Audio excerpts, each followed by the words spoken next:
तो hi hello class 10th वालों। तो आज मैं आप लोगों की अर्धवार्षिक परीक्षा 2025-26 के एक पेपर का सॉल्यूशन बताने वाला हूं, जो कि हमारी प्यारी है साइंस, यानी कि हमारी प्यारी प्यारी विज्ञान का पेपर।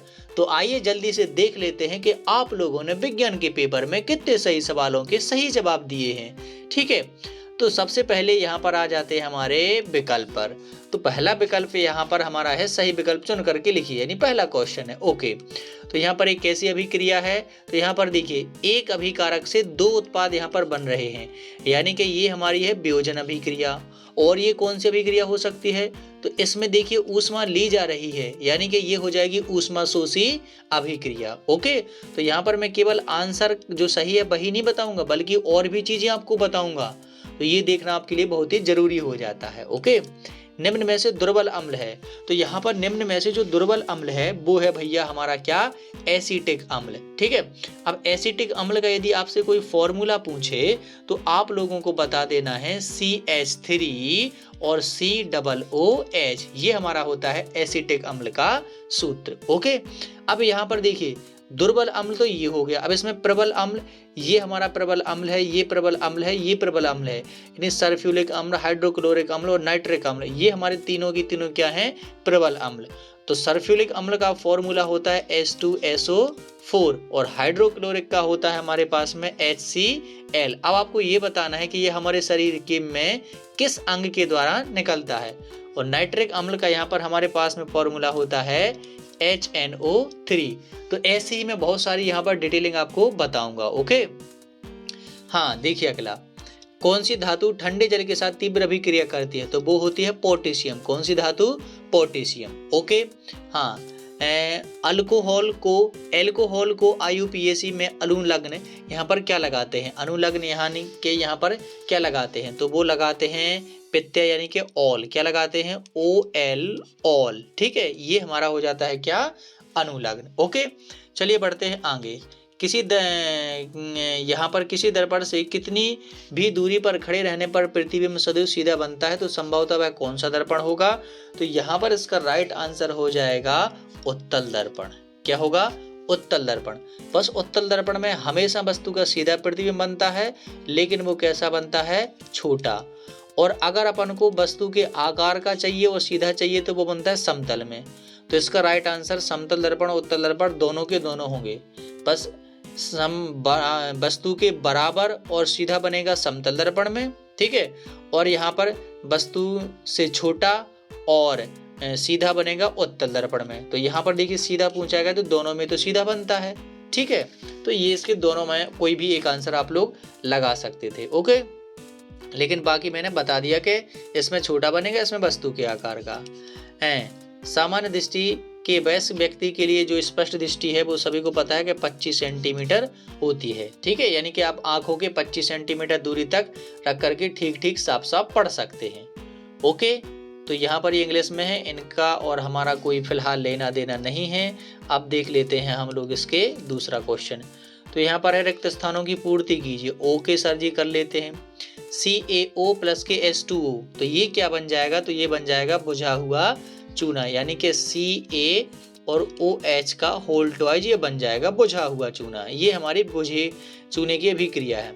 तो एक अभिकारक मिलकर के बनाते हैं एकल उत्पाद, तो इसलिए ये हो जाएगी कौन सी अभिक्रिया, संयोजन अभिक्रिया। और इसमें ऊष्मा निकल रही है, इसलिए ये हो जाएगी ऊष्मा क्षेपीय अभिक्रिया। ओके, तो बेकिंग सोडा का यहाँ पर सूत्र क्या है, तो ये होता है NaHCO3। ओके, की मिश्र धातु को अमलगम कहते हैं, तो पारा यानी कि मरकरी की धातु को मिश्र धातु को अमलगम यहाँ पर कहते हैं। ओके, अगला है प्रकाश के परावर्तन का कोण सदैव किसके बराबर होता है, तो परावर्तन का कोण होता है सदैव किसके बराबर बच्चों, आपतन कोण के बराबर। ठीक है, आपतन कोण के बराबर। परावर्तन में आपतन कोण सदैव किसके होता है, ओ आपतन कोण, ये बोला है अपन लोगों से आपतन कोण, तो ये किसके बराबर होगा, परावर्तन के। अच्छा, कंफ्यूजन। ओके, आपतन कोण किसके बराबर होगा यहाँ पर, परावर्तन के। ओके सर जी, यानी कि कोण I बराबर होता है कोण R। ओके सर जी। एथेनॉल का आणविक सूत्र, तो यहाँ पर एथेनॉल का आणविक सूत्र होता है C2 H5OH, ठीक है। और इसको आप लोग दूसरे तरीके से ऐसे भी लिख सकते हैं CH3 और CH2 और OH। तो ये वही लिखा है, देखिए 1 और 2 कार्बन है और H यहाँ पर 5 है और ये H है, ओके, एक O है। तो इसको ऐसे या ऐसे भी लिख सकते हैं। आकस्मिक हार्मोन क्या है? तो ये भैया बहुत ही इम्पोर्टेंट ऑब्जेक्ट है, एड्रीनलीन। ये हमारा क्या है? आकस्मिक हार्मोन है, ठीक है। और इसको क्या बोलते हैं?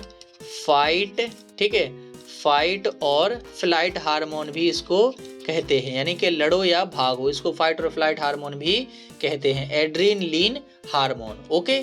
तो चलिए ये हो गए हैं हमारे विकल्प। अब हम लोग बढ़ते हैं थोड़ा सा आगे और देखते हैं कि हमारा नेक्स्ट क्वेश्चन क्या है। तो नेक्स्ट क्वेश्चन में यहाँ पर हमारी क्या है? प्यारी सी जोड़ियाँ। तो जल्दी से जोड़ियों को बना लेते हैं, टाइम लगेगा लेकिन आप लोगों को इसके सवालों के जवाब तो मिलेंगे ही मिलेंगे और एक्सटर्नल जानकारी भी मिलेगी। तो देखिए यहाँ पर हमारे पास में श्वसन, तो श्वसन में क्या होता है? ऊर्जा का उत्पादन होता है, ओके। अब आप लोगों को ये बताना है कि जो श्वसन की क्रिया है वो कहाँ पर होती है और ऊर्जा का उत्पादन किस जगह पर होता है। परिवहन क्या है भैया? तो परिवहन में क्या होता है यहाँ पर? तो परिवहन में होता है हमारे पास में जल व खनिज का वितरण, ओके। तो ये हो जाएगा हमारा दूसरा। एमाइलेज एंजाइम हमारे पास में क्या करता है? तो ये हमारे पास में लार में पाया जाता है और भोजन को चिकना बनाता है और हानिकारक जीवाणुओं को भी मार देता है। छुई का पौधा, तो छुई का पौधा होता है भैया, ये क्या होता है हमारे पास में? तो देखिए छुई का पौधा हमारे पास में यहाँ पर क्या करता है? ये, अरे भैया क्वेश्चन नंबर 4 की बात कर रहे हैं। तो छुई का पौधा कैसा होता है? स्पर्शानुवर्तन। क्या होता है? स्पर्शानुवर्तन, ओके।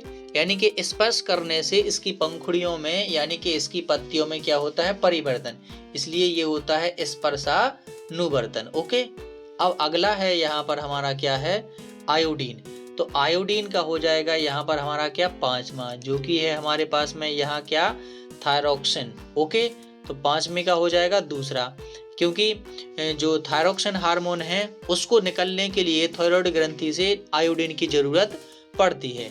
एस्बेसिफिक अम्ल, तो ये तो भैया हमारा वृद्धि रोधक हार्मोन है जो कि पेड़ पौधों में पाया जाता है और पेड़ों की वृद्धि को रोकता है। अब आपको बताना है कि ये रोकता क्यों है, क्या जरूरत है पेड़ पौधों की वृद्धि रोकने की, ये आपको कमेंट में बताना है, ओके। चलिए देखते हैं अगला क्वेश्चन, ठीक है। तो यहाँ पर अगला क्वेश्चन है हमारा क्वेश्चन नंबर 4, सत्य असत्य यहाँ पर हमें बताने हैं। तो देखिए जरा, द्रव्य संरक्षण का नियम प्रत्येक रासायनिक अभिक्रिया पर लागू होता है, तो ये हमारा सत्य हो जाएगा। धातुएं सामान्यतः धनायन बनाती हैं, ओके सर जी, धातुएं सामान्यतः क्या बनाती हैं? धनायन बनाती हैं, बिल्कुल सही बात है। मीथेन, एथीन, एथाइन ये सभी हाइड्रोकार्बन है, तो ये भी सत्य बात है। नेफ्रॉन उत्सर्जन की क्रियात्मक इकाई है, तो ये भी सत्य ही है, क्योंकि देखिए उत्सर्जन होता है हमारे उत्सर्जन तंत्र। वैसे नेफ्रॉन जो है वो किडनी यानी कि जो हमारे गुर्दे हैं उसकी इकाई है, लेकिन किडनी उत्सर्जन से संबंधित है, इसलिए इसको कह सकते हैं कि जो नेफ्रॉन है वो उत्सर्जन की इकाई है। लेकिन ये अब सर जी के माइंड पर डिपेंड करता है कि उत्सर्जन को मानना है सही कि नहीं मानना है। वैसे केवल उत्सर्जन लिखा है तो नहीं होगा, क्योंकि जो किडनी है वो नेफ्रॉन की इकाई है, ओ सॉरी, जो नेफ्रॉन है वो किडनी यानी कि हमारे गुर्दे की इकाई है। अब जो उत्सर्जन है वो तो एक प्रोसेस है, तो एक हिसाब से ये हमारा क्या होगा? असत्य होगा, अगर डीपली इसको समझें तो, ठीक है। नेफ्रॉन हमारी उत्सर्जन की इकाई नहीं है, किडनी की इकाई है, ओके। प्रतिवर्ती क्रिया मस्तिष्क व मेरुरज्जु द्वारा नियंत्रित होती है, ये भी हमारा असत्य हो जाएगा, केवल मेरुरज्जु यानी कि स्पाइनल कॉर्ड के द्वारा होती है, ओके। अलैंगिक जनन में केवल एक ही जनक की आवश्यकता होती है, तो ये हमारा बिल्कुल हो जाएगा सत्य, ओके भैया जी। चलिए बढ़ते हैं आगे और ये देखते हैं क्वेश्चन नंबर 5। तो ये देखिए जरा, क्वेश्चन नंबर 5 आपसे और मुझसे क्या कहता है प्यारे बच्चों? धातु पर नमी व ऑक्सीजन की उपस्थिति जंग लगने की प्रक्रिया का क्या नाम है भैया? संक्षारण या जंग लगना भी कह सकते हैं, क्या कह सकते हैं? जंग लगना, या तो संक्षारण कह दो या जंग लगना, ओके। उस प्रक्रिया का नाम जिससे साबुन बनता है तो उसको बोल देते हैं साबुनीकरण, क्या बोल देते हैं? साबुनिफिकेशन, ओके। दो एकलिंगी पुष्पों के नाम बताइए। तो ये तो भैया हमारे घर में ही लगा हुआ है पपीता, और भैया हो जाएगा हमारे पास में ककड़ी, क्या हो जाएगा ककड़ी, ठीक है, मजा आता है खाने में। बैड क्रम की परिभाषा लिखिए, ठीक है, इसको मैं अभी बताता हूँ। पारितंत्र किन दो घटकों से मिलकर बना है? तो जैविक घटकों से, जैविक, तथा अब आप लोगों को ये पूरा कर देना है किससे? अजैविक घटकों से, जैविक और अजैविक घटकों से। और यहाँ पर क्या है भैया, यूएनईपी का पूरा नाम क्या है? तो यूएनईपी का पूरा नाम यहाँ पर है भैया, मैं लिख देता हूँ यूनाइटेड, और ये हो जाएगा नेशंस, क्या हो जाएगा यूनाइटेड नेशंस, और ई से हो जाएगा हमारा एनवायरनमेंट, ओके, एनवायरनमेंट, और यहाँ पर हमारा क्या है, पी से है हमारा प्रोग्राम, ओके, ये हमारा हो जाएगा प्रोग्राम, ओके भैया। अरे स्पेलिंग मिस्टेक, ओके सही है, प्रोग्राम, ओके, स्पेलिंग मिस्टेक नहीं होना चाहिए, ठीक है। तो GRAMME, ओके, ये हमारा हो जाएगा।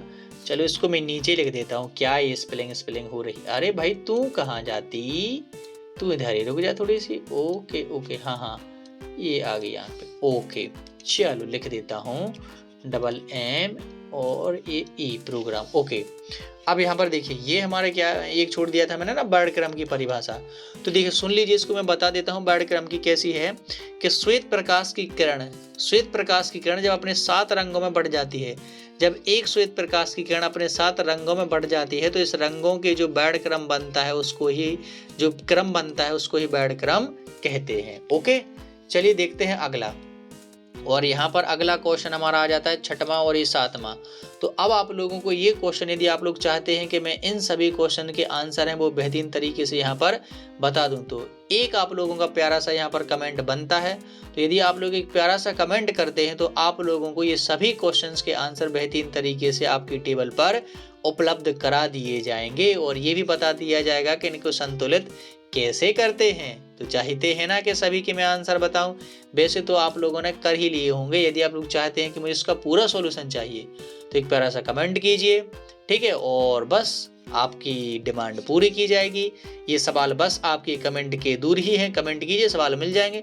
तब तक के लिए पढ़ते रहिए, मस्त रहिए, हैप्पी रहिए, पेपर देते रहिए, खुश रहिए।